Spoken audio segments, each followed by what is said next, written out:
Hey guys, it's Jenny here. Welcome back to my channel. So today I am here with my September wrap up. So it is officially October. It is October 2nd. So it's pretty exciting that we're going to be in the spooky month now.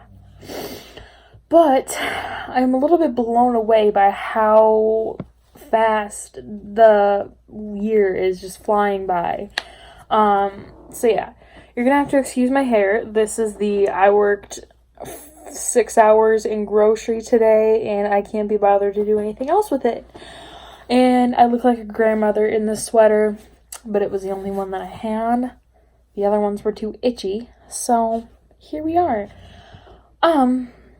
It's cold today and I like fall, but when we can't turn the heat on, it becomes a little bit frigid. So yeah, my mom doesn't let us turn the heat on until like November. So fun.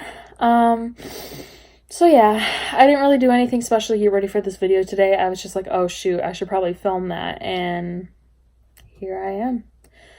So in total, I ended up finishing 10 books for the month of September, which is not bad by any means, especially considering some of my earlier wrap-ups that consisted of like anywhere from 1 to 4 books. But it definitely is less than last month's wrap-up.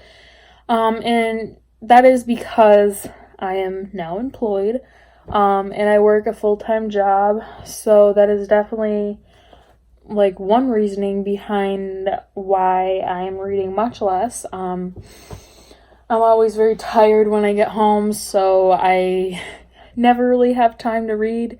But we are going to just, I'm not going to do this in any particular order because these books are just in one stack and it would be too hard for me to just like try to like dig through them to figure out which one I read first. So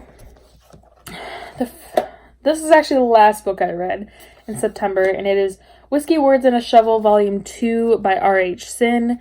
I'm covering the nasty sticker that I still haven't been able to get off. Like, who does that? But this is a poetry collection. It is about self-acceptance and moving away from toxic relationships and, you know, just those kind of relationships in general. I gave this a 4 out of 5 stars. I liked it, but I feel like I couldn't really relate to a lot of them. Don't get me wrong, there were a lot of great poems that I can see myself in, but ultimately I felt like they were getting a little bit repetitive, so that's what prevented me from giving this a higher star rating. Was I felt like they were repeating themselves, and also I couldn't really relate to a lot of them. So I also reread The Dark Between the Stars by Atticus. This is Atticus's second poetry collection, his sophomore novel. And I thoroughly enjoyed this. I did, although, not like it as much the second time around, I will say. I'm pretty sure that I gave this a 5 stars the first time around, but upon rereading, I realized that, again, it was the same thing as Whiskey, Words, and a Shovel, that a lot of the poems were very repetitive, and I couldn't really relate to a lot of them.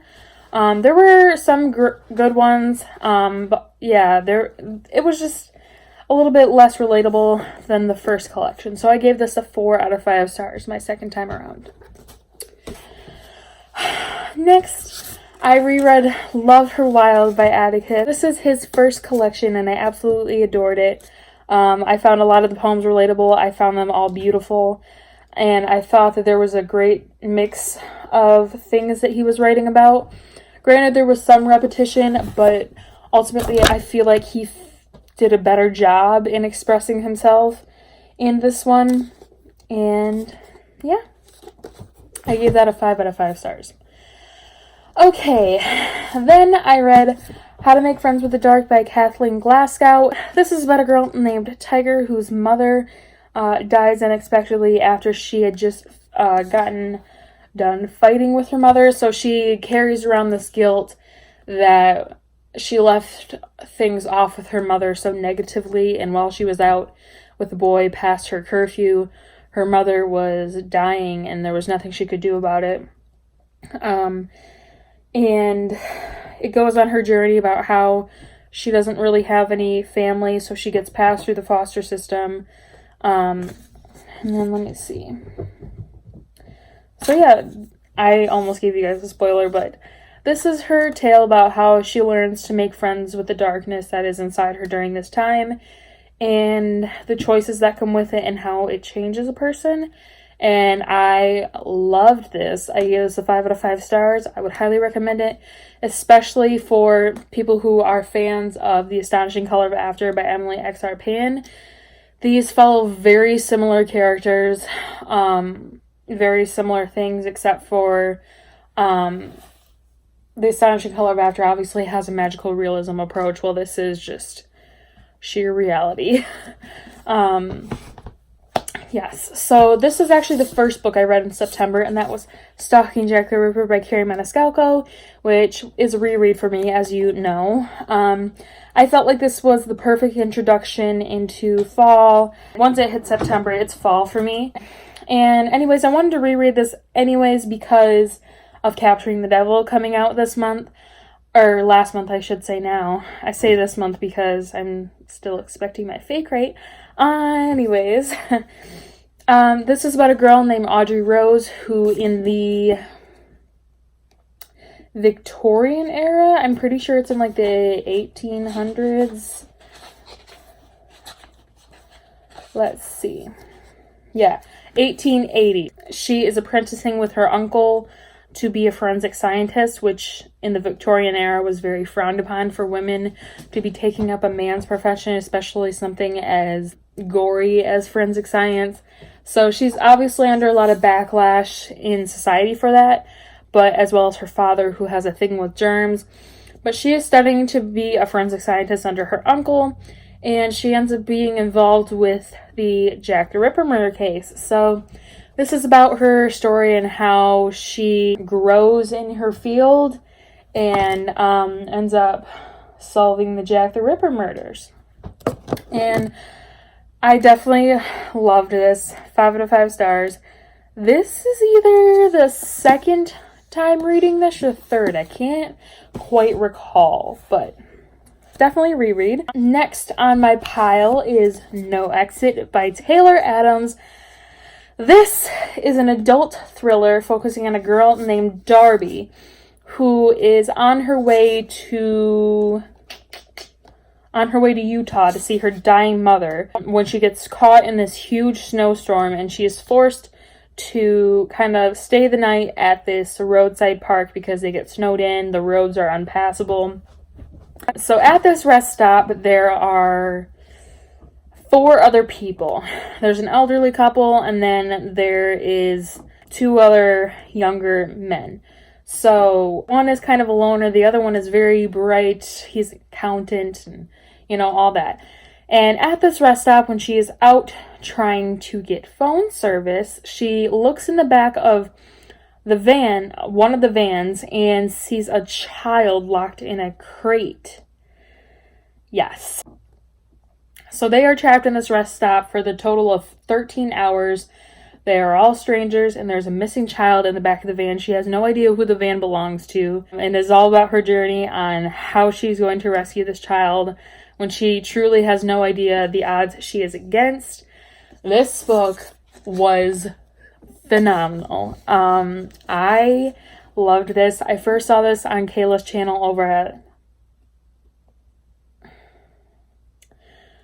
What is her channel name? I totally just blanked on what Lala's channel name is, but I saw this on her channel, and it sounded really intriguing to me. She was kind of wary going into it, but when she read it, she absolutely loved it.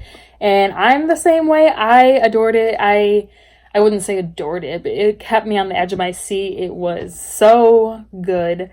I was actually nervous to keep reading. I was doing this on my reading schedule, and every time I had to read some pages, I was like, oh my god, I really want to know what happens next, but I'm so nervous to see what happens next. So definitely fast-paced, edge of your seat. you never know what's going to happen next. Like, I was not expecting any of the plot twists. So, yeah. I gave this a 5 out of 5 stars. I loved that book, and definitely made me want to pick up more thrillers, adult thrillers, I should say, because I'm not a big fan of YA thrillers. I just think there's something lacking in them. Not sure what it is. Next, I read Internment by Samira Ahmed, which is focusing on a girl named Layla, who, with her parents, is taken into an internment camp. This is set in a futuresque book where anyone practicing the Muslim religion is held in internment camps. So yeah, anyone that doesn't conform to a certain religion or identity is kept in these camps, and it's all about the revolution she starts and the different alliances she makes while inside and never really losing her flame to fight back. I thought that this was going to be fantastic. Granted the topic it was covering, I thought it was going to be something worthy of being shelved next to The Hate You Give and books like that.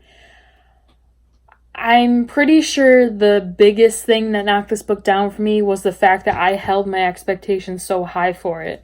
But ultimately, it felt pretty juvenile than what I was expecting.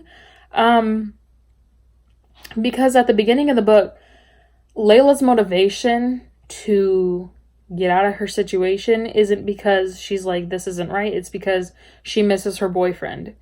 And she literally says multiple things like, wow, I wonder what my parents would say if they knew that I was putting myself in danger just so I could kiss my boyfriend. Like, that kind of,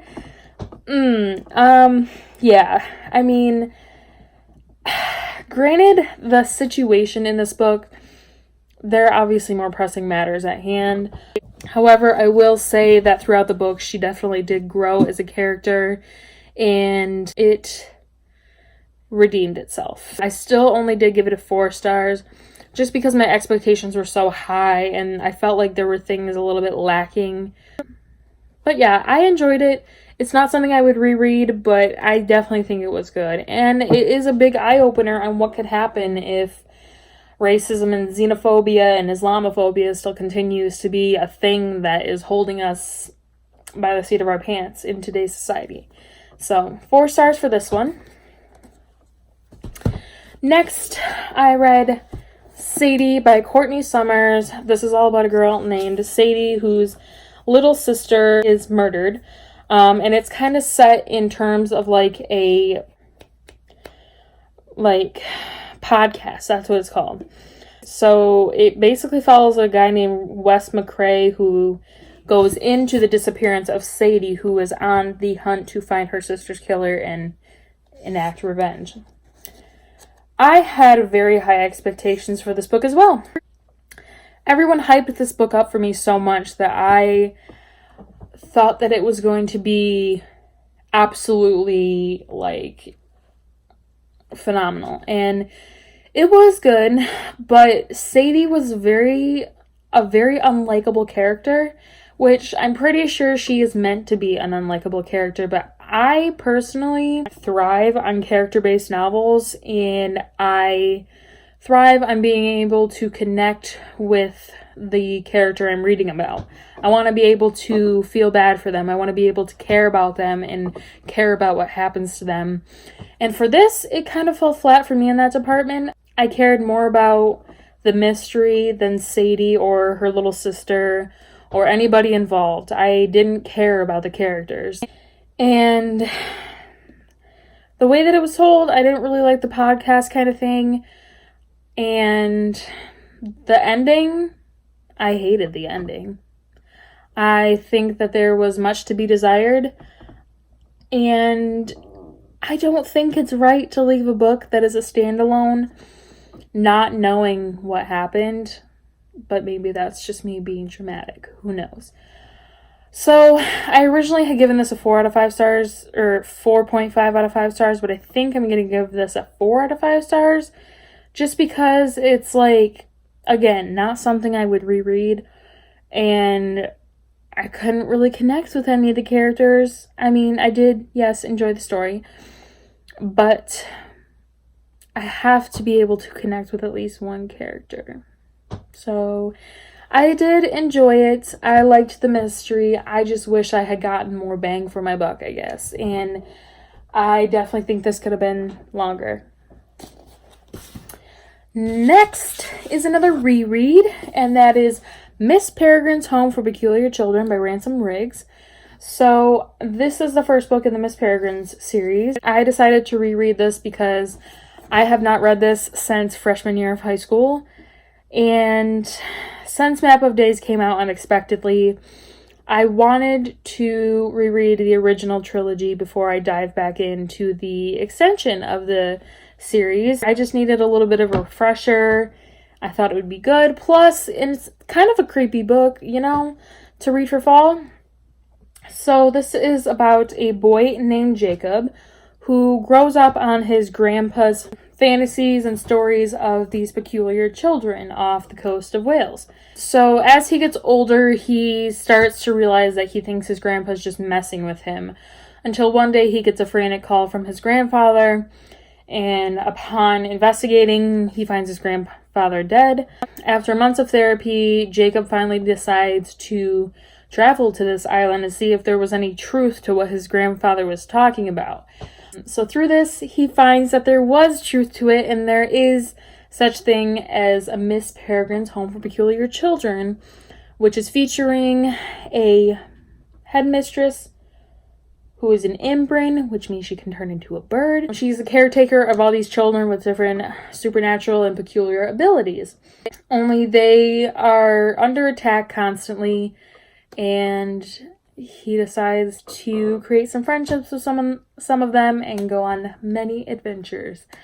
And I loved this. Again, I tried to reread this once and I couldn't get into it, but I picked it up again on audio and I loved it. I think what prevents me from physically reading this is because the chapters are so long. And you guys know I hate long chapters. I like to be able to see that I'm getting somewhere. So like if I read a couple pages but like when a chapter draws on forever and ever and ever, I'm like, oh my god, no. So I gave my reread a 5 out of 5 stars. So the last book I have to talk to you guys about is my September pick for my Massathon that I host with Melissa over at Sassy Ginger Book Obsession. Our pick for this month was A Court of Thorns and Roses by Sarah J. Maas. In August, we officially closed out our Throne of Glass reread chapter, and we are diving into our ACOTAR reread. Well, reread for me, new read for some of you guys who are watching and reading with us. So yes, September focused on this, and I reread it, and I loved it. As you know, this is like one of my favorite series of all time. This was like my 7th or 8th time reading this one. Is that right? Yeah, I think it was my 7th time reading it. Wow, that's crazy. So this is about a girl named Feyre who is a huntress supporting her family after her father, his investments fell through and they became poor again, and some creditors came after him and damaged his leg. So they went from wealthy to extremely poor, and Feyre was the only one willing to sacrifice herself to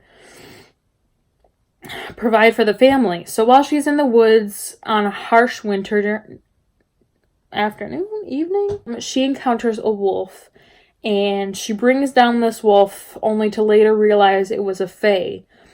A beast comes into their house and demands retribution for the murder of his sentinel, and it is a life for a life debt. So Feyre could either choose to die or to travel to the world of Prythian to live out her days as payment for her crimes and live amongst the fae.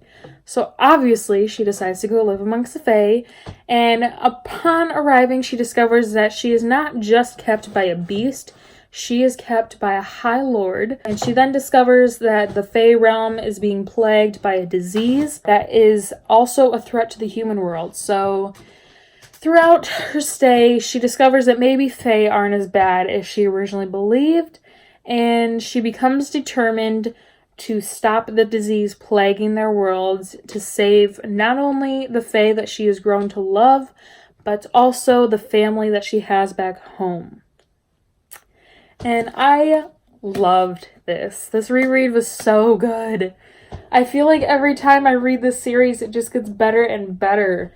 So obviously I gave this a 5 out of 5 stars. I cannot wait to get back into A Court of Mist and Fury next month. Spoiler alert for my October TBR. A Court of Mist and Fury is my favorite book in the series. And I wanted to pick it up so many times and I've resisted.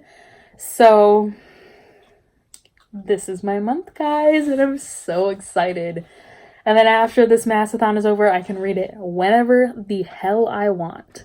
So I was putting it off because I didn't want to be burnt out for my Massathon. I wanted to be able to look forward to getting back into the series. So I resisted from reading any of the Court of Thorns and Roses books this year until I was supposed to. I know, I deserve a pat on the back for that. So anyways, that concludes my September wrap-up. Let me know in the comments down below if you read any of these books or if you are looking forward to reading any of these books.